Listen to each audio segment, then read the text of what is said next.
म्हणून कोणत्याही शेतकऱ्याचं असं नुकसान न करता सरळ जे वापरातले रस्ते आहे ते मोकळे करा आणि जिथं रस्ते नसतील तिथे 2 रस्त्यांच्या शेतकऱ्यांच्या बांधावरून रस्ते न्या.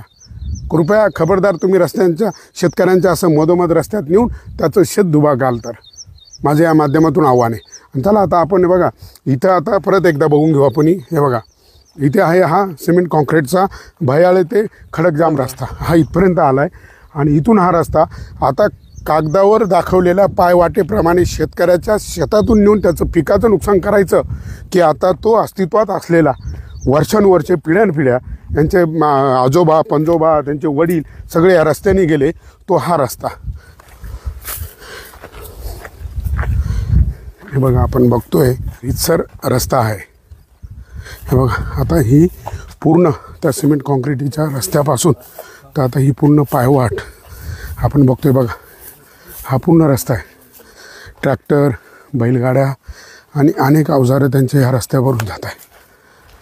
आता बघा आपण तिकडनं असं चालत आलो आहे आणि बघा ही 2 चाकाऱ्या हा पूर्ण वापरातला रस्ता, ट्रॅक्टर बैलगाड्या असा वापरातला रस्ता आहे.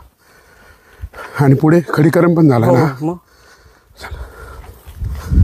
माझं या माध्यमातून महाराष्ट्रातल्या सर्व शेतकऱ्यांना अजून एक विनंती आहे, एक आव्हान आहे की शेतकरीच शेतकऱ्याला का अडचणीत आणतो, शेतकरीच शेतकऱ्यांचे रस्ते का अडवतो, शेतकरीच शेतकऱ्याचे संकट कसे वाढतील यासाठी का प्रयत्न करतो. कारण आता त्या गाव नकाशावरील पायवाटेने अर्ज रस्ता द्या हा असा अर्ज करणारा पण एक शेतकरी दादाच आहे आणि तिथून गेल्याने नुकसान होणार ते पण शेतकऱ्याचंच आहे. या इकडे हे पूर्ण हे आता इथून खडीकरण आहे ना तुमच्या रस्त्यातून, हे पूर्ण खडीकरण आहे ना. बरं हे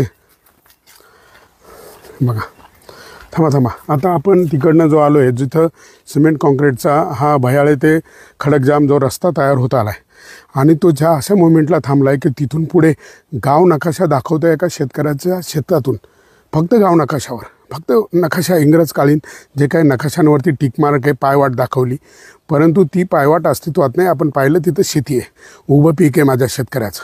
आणि हा रस्ता तोच मागून जो येणारा हा रस्ता पूर्ण कंटिन्यू वर्षानुवर्षे पिढ्यानपिढ्या वडिलोपार्जित ही जी वाघवैवाट आहे. आता बघा तुम्हाला इकडनं तू तिथे राहा, हे बघा इकडे ही पूर्ण अशी, हे बघा समोर तिकडे ट्रॅक्टर पण उभा आहे. ही सर्व ही पायवाट आहे बघा, तुम्ही बघू शकता.